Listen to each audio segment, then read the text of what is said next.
Mi nombre es María Paula Gotera y me corresponde presentarles el día de hoy la ponencia titulada Síndrome de distrés respiratorio agudo. El síndrome de distrés respiratorio agudo representa sin duda uno de los paradigmas que entendemos por paciente crítico. Su forma de presentación, como complicación de otras entidades patológicas graves y la ausencia de un tratamiento eficaz, le confieren ciertas características que pueden resumirse en tres: complejidad en el manejo, alta mortalidad y elevado consumo de recursos. Actualmente estamos transitando por la pandemia COVID-19, la cual representa una emergencia sanitaria por su alto riesgo de contagio y entre cuyas complicaciones más temidas nos encontramos con este síndrome. Hace más de 50 años, Ashbrook y colegas describieron una serie de 12 pacientes con un cuadro clínico de taquipnea, hipoxemia refractaria y opacidades difusas en las radiografías de tórax después de una infección o de un traumatismo. En 6 de los 7 pacientes que fallecieron se observaron membranas hialinas prominentes recubriendo los espacios alveolares de los pulmones, hallazgo que antes se pensaba que era específico del síndrome de dificultad respiratoria de recién nacido. Por lo tanto, ante dicha entidad acuñaron el término SDRA, síndrome de dificultad respiratorio del adulto, posteriormente modificado a síndrome de distrés respiratorio agudo. Desde entonces ha sido ampliamente reconocido como un problema clínico importante que conlleva una alta carga de mortalidad y morbilidad. Lamentablemente, después de los 50 años desde su primera descripción, sigue manteniendo una alta tasa de mortalidad. En un estudio reciente en el cual participaron 29.144 pacientes, el 10% de los pacientes ingresados en la unidad de cuidados intensivos y el 23% de los pacientes con ventilación mecánica presentaban el síndrome de distrés respiratorio agudo. Asimismo, la tasa de mortalidad aumentaba en aquellos pacientes con un SDRA grave, correspondiendo a un 46%, y aquellos que lograban sobrevivir tenían un mayor riesgo de presentar secuelas como depresión, estrés postraumático y debilidad del músculo esquelético. Por lo tanto, no solo nos estamos enfrentando a una condición que tiene una alta carga de mortalidad, sino que a pesar de que sobreviven más pacientes, quedan o presentan secuelas importantes. Ahora, cuando hablamos del síndrome de distrés respiratorio agudo, existen muchas controversias a la hora de emplear los términos correctos para nombrar esta condición.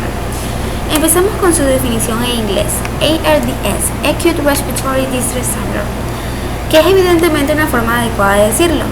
Sin embargo, en países latinoamericanos se escuchan de distintas formas, como SDRA, síndrome de distrés respiratorio agudo, el cual es un término correcto, SIRA, síndrome de insuficiencia respiratorio agudo, que vendría siendo un término ambiguo, ya que existen muchos tipos de insuficiencia respiratoria, las cuales pueden ser hipoxémicas e hipercápnicas, y no necesariamente todas estas situaciones que promueven la hipoxemia son no respondedoras de oxígeno, como es el caso o es una de las características principales del síndrome de distrés respiratorio agudo. Y por último, SIRPA, que sería síndrome de insuficiencia respiratoria progresivo agudo, que al agregarle el término progresivo nos vendría describiendo o acercándose más a las características de esta condición. Ahora, ¿en qué consiste el síndrome de distrés respiratorio agudo? De manera muy simplificada, es un tipo de edema pulmonar, que no es más que la presencia de fluidos dentro de las cavidades alveolares. El edema pulmonar puede clasificarse, según su origen, en cardiogénico, cuando existe una sobrecarga hídrica o una falla del corazón que provoca un aumento de la presión hidrostática vascular, o no cardiogénico por aumento de la permeabilidad vascular pulmonar. En este caso, siendo estrictos, el SDRA es un tipo de edema pulmonar no cardiogénico. ¿Y dónde radica la diferencia entre uno y otro? Primeramente debemos saber que en condiciones normales la fuga de líquidos y proteínas en los pulmones se produce principalmente a través de pequeños espacios entre las células endoteliales capilares. El líquido y los solutos que se filtran de la circulación al espacio intersticial alveolar Normalmente no ingresan a los alvéolos porque el epitelio alveolar está compuesto por uniones muy estrechas. Sin embargo, una vez que el líquido filtrado ingresa al espacio intersticial alveolar, este se mueve próximamente hacia el espacio peribroncovascular. En condiciones normales, el sistema linfático se encargará de eliminar la mayor parte de este líquido filtrado y devolverlo a la circulación sistémica. Como podemos ver, en un paciente con edema pulmonar de tipo cardiogénico, ocurre un aumento rápido de la presión hidrostática en los capilares pulmonares, que conduce a un aumento de la filtración del líquido transvascular. Esto conlleva a edemas en los espacios intersticiales perimicrovascular y peribroncovascular. A medida que va aumentando la presión, el líquido del edema comienza a atravesar el epitelio pulmonar, inundando los alvéolos con un líquido pobre en proteínas. ¿Y a qué se debe a que este fluido sea pobre en proteínas? Ya que, como podemos ver, en los pacientes con edema pulmonar de tipo cardiogénico se mantiene la integridad del epitelio alveolar. Por lo tanto, lo único que ocurre es que comienzan a atravesar moléculas de agua a través de los poros de la membrana alveolocapilar, mientras que otras células o moléculas más grandes no pueden atravesar esta barrera, a diferencia de lo que es en el edema pulmonar no cardiogénico, como es en el caso del síndrome de distrés respiratorio agudo, donde existe una disregulación inmunitaria, específicamente del sistema inmune innato. Por lo tanto, los neutrófilos y macrófagos promueven la liberación de citocinas inflamatorias, promoviendo así la destrucción del epitelio alveolar y por lo tanto ocasionando un incremento de la permeabilidad, por donde pueden pasar proteínas e incluso células inflamatorias y causar el mismo edema pulmonar. En los pacientes con edema pulmonar cardiogénico, generalmente se tratan con diuréticos y reducción de la postcarga, aunque la causa subyacente puede requerir otros tratamientos. Sin embargo, los pacientes con edema pulmonar no cardiogénico que requieran ventilación mecánica deben ser ventilados con volumen corriente. Una vez instalado el síndrome de distrés respiratorio agudo, existen tres fases.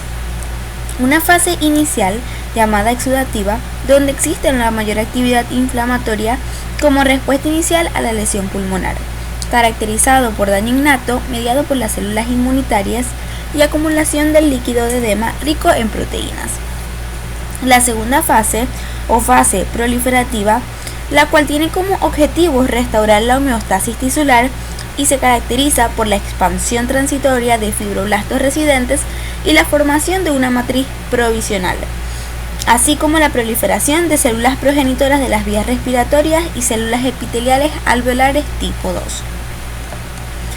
La fase final o fase fibrótica, la cual no ocurre en todos los pacientes, pero se ha relacionado con una ventilación mecánica prolongada y un aumento de la mortalidad, ocurre debido a que el daño extenso de la membrana basal y la reepitelización inadecuada o retrasada conducen al desarrollo de la fibrosis intersticial e intraalveolar. Uno de los más grandes avances con respecto al síndrome de distrés respiratorio agudo han sido los criterios diagnósticos. Las definiciones después del 67 descritas por Ashbach han variado, ya que estas eran muy ambiguas y carecían totalmente de especificidad para poder describir a estos pacientes. En 1988 ya se comentaban de criterios con el objetivo de poder excluirlo del edema agudo pulmonar cardiogénico, que como vimos es uno de los diagnósticos diferenciales más parecidos. En el 1994, por la Conferencia del Consenso Europeo Estadounidense, comienza a definirse como una condición aguda, introduce la presión en cuña como un componente importante para descartar la condición cardiogénica y también introduce la clasificación como lesión pulmonar aguda y síndrome de distrés respiratorio agudo de acuerdo a su PaO2 FiO2. De igual manera, En el 94 no se especificaban causas, no hablaba de presencia o ausencia de fallas orgánicas y los datos radiográficos no eran concretos. En el 2012, en el tercer consenso celebrado en Berlín, se introduce una nueva definición donde se incluyen variables factibles, confiables y que la evidencia científica soportara su validez. Entonces, según estos criterios, no se define con precisión el inicio agudo dentro de un periodo de 7 días desde el inicio de la lesión. De igual manera, cambia la categorización clasificándolo en 3 categorías: leve, moderada y severa, pero ya con una condición de que es un paciente con la presencia de presión expiratoria final positiva de mayor a 5 centímetros de agua. Con respecto a los datos radiográficos, describe que debe tener opacidades bilaterales, pero siempre y cuando no puedan ser explicadas por otra causa. Tampoco descarta que si presenta datos de fallas cardíacas se excluye el síndrome, ya que ambas pueden coexistir perfectamente. Entonces, de acuerdo a los criterios antes mencionados, podemos describir las características principales del síndrome de estrés respiratorio agudo de la siguiente manera. Tiene un inicio agudo con un periodo de 7 días. Existe un desencadenante como sepsis, traumas, la presencia de neumonía por infecciones virales como COVID-19 o influenza, la presencia de taquipnea o hipoxemia refractaria como resultado de los cortocircuitos intrapulmonares causados por la ocupación o el colapso de los espacios aéreos, y la pérdida de la distensibilidad alveolar, ya que un paciente que tiene ocupación alveolar, las partes aéreadas se disminuyen y se vuelve un pulmón pesado y duro. Con respecto a los desencadenantes, existen 2 tipos: los pulmonares y los extrapulmonares. Cuando hablamos de los pulmonares, tenemos lesión directa de los pulmones, neumonía, aspiración de contenido gástrico, lesión por inhalación y ahogo.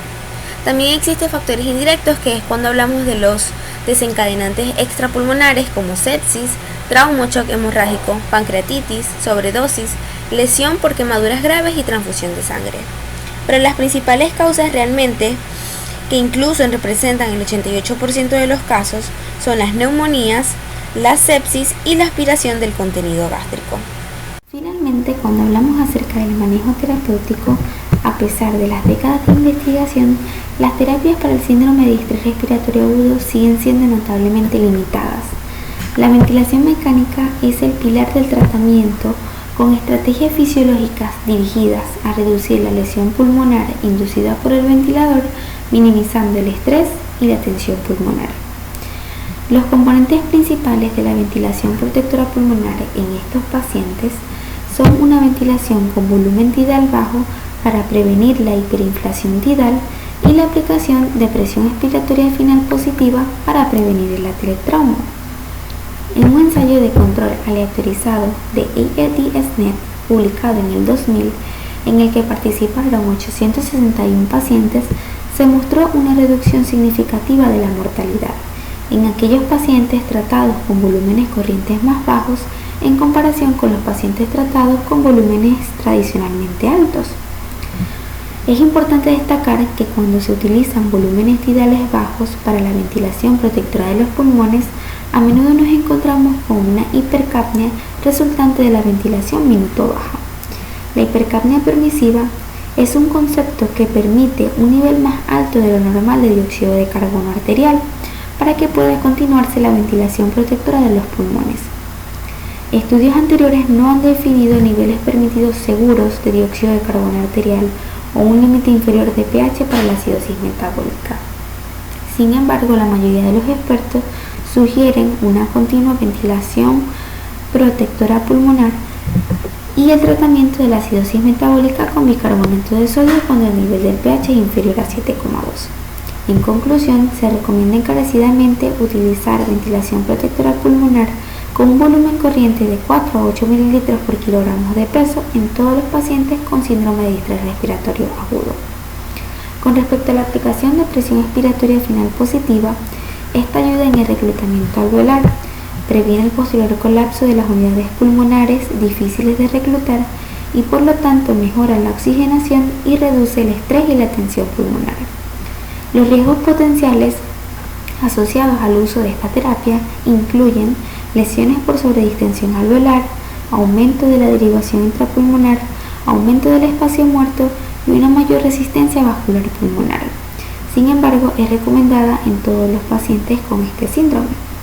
Otras estrategias también han sido estudiadas, sin embargo, debido a los resultados ambiguos de los estudios, no son recomendadas o incluidas en el manejo terapéutico.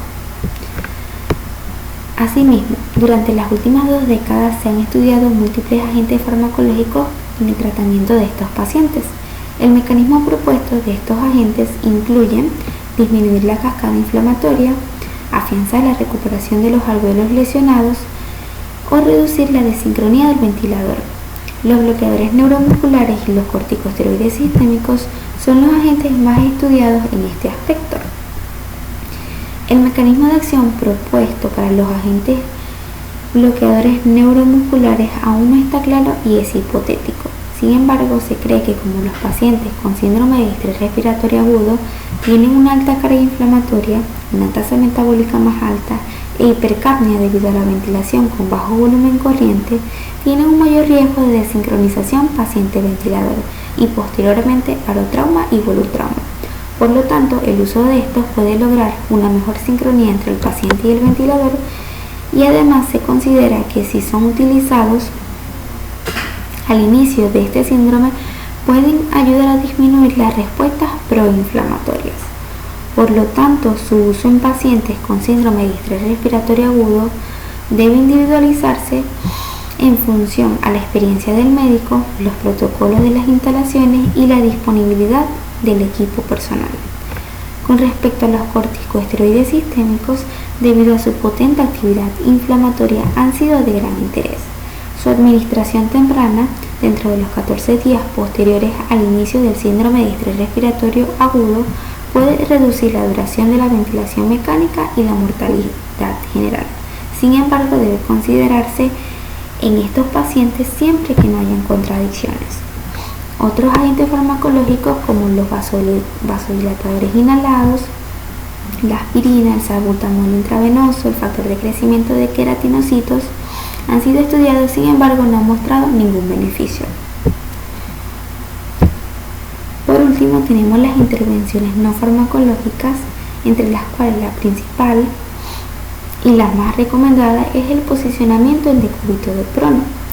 Tenemos que en el síndrome de distrés respiratorio agudo las regiones pulmonares dependientes se consolidan a medida que el pulmón colapsa por su propio peso.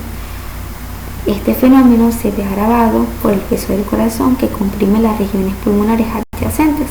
Por lo tanto, la posición en decúbito prono homogeneiza la ventilación en las áreas pulmonares, reduce el estrés y la tensión y alivia los factores que aumentan el estrés. De esta manera podemos concluir que el síndrome de distrés respiratorio agudo es una entidad que se produce secundaria a muchas etiologías y que presenta una alta mortalidad.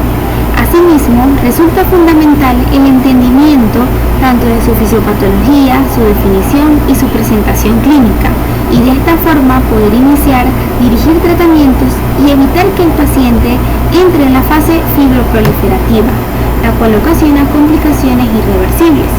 Actualmente existen tratamientos efectivos como la ventilación mecánica de parámetros protectores y la pronación.